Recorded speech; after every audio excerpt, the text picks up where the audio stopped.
My work is about encouraging others in bringing their spiritual selves to whatever they're doing, whether it's work, it's their relationships, it's helping to make the world a better place. And this is where, and I'll just cut to the current time where, and you've referenced my work with Barbara, where connecting all of that spiritual sense and all of that spiritual duty, let's say, into encouraging myself and others to apply it in a practical way, that then connects to the aspect of conscious evolution. The Ambassador program is about bringing people together who resonate, who feel resonance with Barbara's teachings, and to then embody them such that they can actively take that wisdom and that their own evolutionary impulse and apply it in whatever sector of the wheel in which they feel called. Mm-hmm. So to me, the way I would put it is taking, so, one spiritual self is pretty much from the heart chakra up.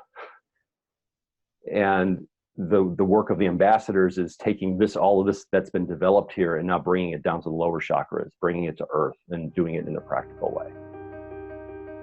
One of the paradigms that we are shifting, particularly in the West, is this shift from what's been called solopreneuring, like entrepreneurial things, but people doing it by themselves. So moving from solopreneuring to truly co-creation, so that we actually tap into that exponential power of the evolutionary impulse. Because if we're all doing the work in our own pods, siloed off from one another, actually, ultimately, it's not sustainable. Be courageous enough to say, here's my gift and here's where I need help. Or here's my gift and here's where I want to work with other co-creators, and seek them out and have conversations. It doesn't mean that ultimately you will work with every single person you reach out to.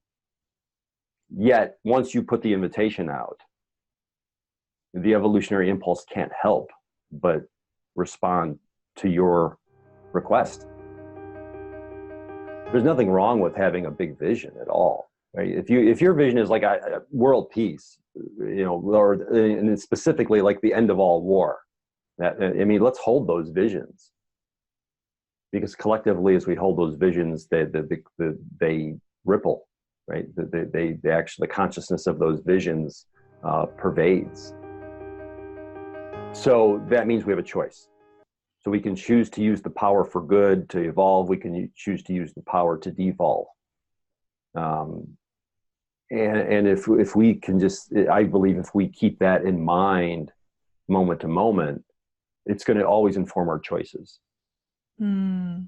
Because then everything that I do and the power that I have as an individual, and then the power we collectively have when we're in synergy, we can choose it for good.